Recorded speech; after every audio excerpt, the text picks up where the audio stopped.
Olá, meu nome é Fernanda, sou psicóloga, sou dona da Leveza do Afeto, Cuidadores Diferenciados. Estamos aqui hoje para conversar um pouco sobre o nosso plano de cuidados para cuidadores familiares. A Leveza do Afeto atua no mercado desde 2008, formando cuidadores qualificados e sensíveis às diferentes necessidades dos idosos. Com leveza, afeto e profissionalismo, realizamos planos de cuidados personalizados, em que analisamos as necessidades específicas de cada caso para encaminhar o cuidador mais adequado ao perfil do paciente e da sua família. Em nosso plano de cuidado, nós avaliamos as especificidades de cada caso, de cada paciente, para pensarmos junto nas diversas demandas de cuidado, buscando saídas criativas para deixar a rotina mais leve.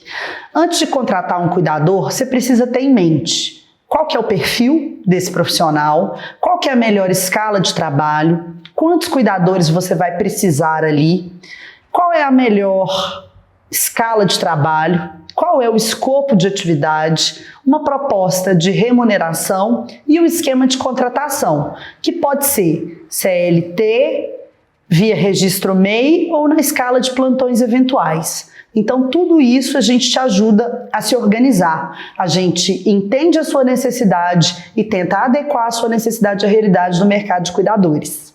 A profissão de cuidadores, ela é reconhecida pelo Ministério do Trabalho desde 2001, porém ela ainda não está regulamentarizada. Para estar dentro da lei, para uma contratação CLT, ou a família pode contratar um cuidador no esquema 44 horas semanais, igual a gente está acostumado a fazer com empregadas domésticas, ou na escala 12/36, diurno ou noturno, sendo que no noturno tem um adicional de 20%. Para outras escalas, inclusive a escala que eu acho mais bacana de trabalhar para famílias que precisam de cuidador 24 horas, 7 dias por semana, que é a escala 24/48. Que você tem 3 cuidadores que revezam em plantões de trabalho 24, folga 48. É o registro MEI. O MEI é um registro, para que o cuidador possa trabalhar como autônomo e emitir notas fiscais. Ele é uma pessoa jurídica, um prestador de serviço.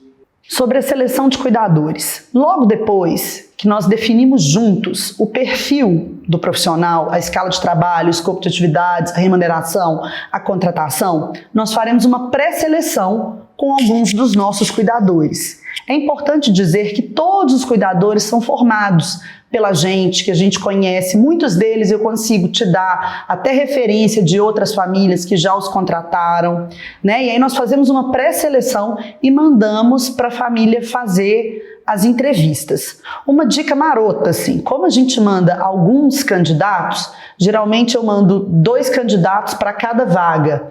É interessante, para ser mais prático, você marcar uma entrevista por vídeo de WhatsApp, porque aí a coisa você consegue desembolar isso mais rápido.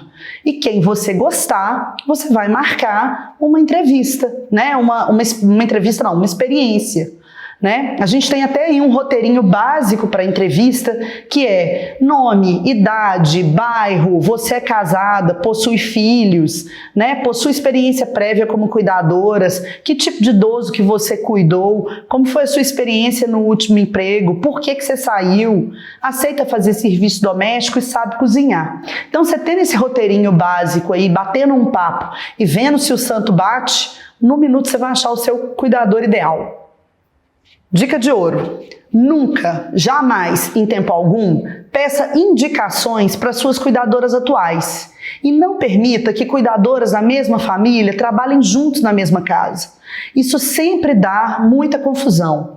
E também não permita que o próprio cuidador que está lá domiciliarmente te faça uma sugestão de escala, porque geralmente eles tentam fazer uma sugestão ali que resolva muito mais o problema dele do que o de vocês. É muito importante ter uma hierarquia e ter um controle ali sobre a situação, Muitas famílias, eu vejo muitas famílias se desdobrando às vezes para atender a necessidade do cuidador, quando na verdade é o cuidador que precisa atender a sua necessidade. Se você está aí com algum furo na sua equipe e não está conseguindo, ou tem uma escala atual que não está funcionando, ao invés de tapar buraco, procure pela gente, que a gente senta de novo, conversa, recalcula a rota e resolve seu problema.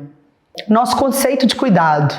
Para nós, da Leveza do Afeto, o cuidador é um importante agente de promoção de saúde, proporcionando assim um envelhecimento saudável e com menor comprometimento funcional. Cuidar promovendo saúde vai muito além de ajudar o idoso com as suas atividades de vida diária e implica em ter disposição para conversar, para criar um vínculo afetivo com aquela pessoa e um esforço contínuo para deixar a vida dos idosos mais alegre, mais interessante e viva e digna de ser vivida.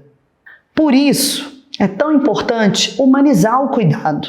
Logo depois que você passar por todo o processo de seleção do seu cuidador, bata um papo com ele, humanize o cuidado, conte um pouco sobre quem é o seu pai, quem é a sua mãe, como é que é a rotina daquela casa, se existe algum diagnóstico, um prognóstico, se tem um histórico aí das principais intercorrências, o que ele fez durante a vida, se tem aí alguma restrição de dieta, né? Se tem aí alguma questão com a medicação, dê o máximo de informações sobre o seu pai para aquele cuidador, sobre o seu pai, sua mãe, sobre o seu familiar, para que aquele cuidador consiga fazer um vínculo, para facilitar esse vínculo.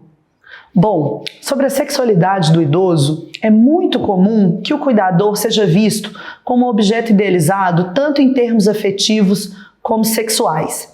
Então, na mesma história ali da questão da humanização, é preciso que você contextualize para o cuidador, antes dele entrar, se o seu familiar tem alguma questão assim, de falta de censura com relação à sexualidade. É muito importante o cuidador saber em que contexto que ele está entrando, né, para ele saber um pouco da postura dele. E eu tenho um protocolo sobre a sexualidade que eu converso muito com os meus alunos, que eu acho que é uma grande dica para quem vai contratar.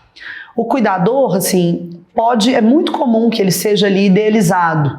Então, se acontecer qualquer situação relacionada que envolva a sexualidade do idoso, é importante que o cuidador coloque limites de forma firme, porém gentil, né? Olha, seu fulano, não estou aqui para isso, você me desculpe, eu cuido do senhor com o maior carinho, com o maior respeito, não estou aqui para isso. E dá um limite. E é muito importante que a família fique sabendo que esse tipo de situação está acontecendo. Assim, as coisas ficam às claras e tudo funciona melhor. Idosos que não aceitam ajuda, como lidar? A entrada clássica do ambiente domiciliar geralmente ocorre logo após uma situação de perda, tanto objetiva quanto subjetiva. Fatores que deixam a família extremamente desorganizada, ansiosa e tensa. E é por isso que é tão importante que o cuidador tenha clareza de que ele está ali no ambiente domiciliar para resolver um problema e não para criar outros. De modo geral, a maior resistência à entrada do cuidador é porque o idoso tem medo de perder a sua autonomia. Muitos deles viram e falam, lá vem a tomadora de conta, lá vem a tomadora de conta da minha vida, né? Não quero ter alguém que vai estar aqui dentro da minha casa mandando em mim. Não quero ter alguém que vai responder por mim. Então, com esse idoso que está muito resistente, a gente tem que fazer esse trabalho delicado, talvez de incluí-lo nesse processo de escolha desse cuidador, né? Começar aí com um cuidador em doses homeopáticas, começar aos poucos, deixar que ele escolha a pessoa, perguntar para ele que tipo de pessoa que ele espera que tenha na casa dele, como é que ele quer, o que, né? Assim, e escutar o que esse idoso tem a dizer, e escutar os motivos e deixar as duas partes sabendo disso. Olha, meu pai é resistente a ter cuidador por causa desse motivo. E aí você consegue fazer esses ajustes finos e isso facilita muito a entrada do cuidador. Sobre serviço doméstico, uma questão de bom senso. Em nossa concepção, o cuidador fica responsável por tudo que está relacionado ao idoso. Limpeza e manutenção do banheiro, do quarto, e lavar e passar as roupas e preparar as comidas do idoso. Então, assim, é muito complicado quando a família tem essa expectativa de que o cuidador fique responsável por fazer a limpeza da casa. O que a gente consegue negociar é muitas vezes, se você tem ali um casal de idosos, o cuidador fica responsável ali pelo aquele cuidado, você contrata uma faxineira para fazer o serviço pesado da casa. O mais importante é aquela velha história do combinado não sai caro. Mas de praxe, o cuidador fica responsável apenas porque está relacionado ao idoso em questão, o idoso que ele cuida. A confiança é a base do trabalho domiciliar. Antes de contratar um cuidador, tais aspectos precisam ser levados em consideração. O cuidador precisa apresentar boas referências e boa educação. Ser assíduo, pontual e comprometido. Demonstrar esforço para manter um bom relacionamento interpessoal com a equipe de cuidadores e funcionários da casa. O cuidador precisa informar a família a respeito de qualquer alteração na rotina do idoso. O profissional precisa estar atento aos protocolos da sexualidade e das barganhas em dieta e restrições alimentares e ter uma boa capacidade de comunicação com a família.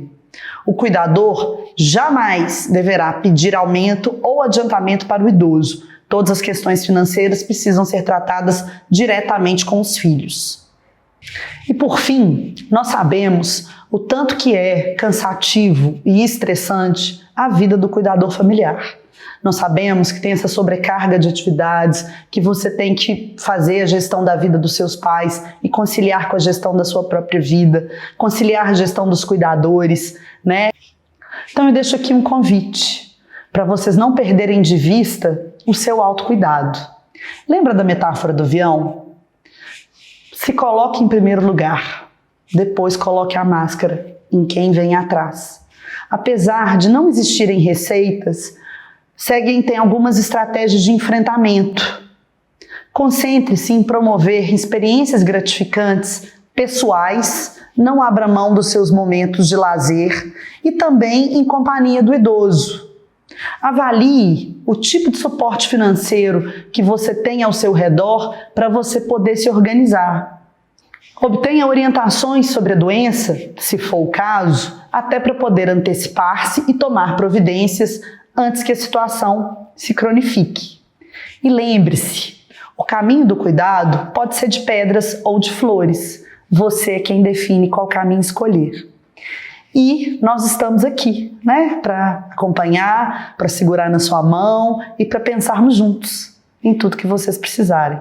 Obrigada, até mais.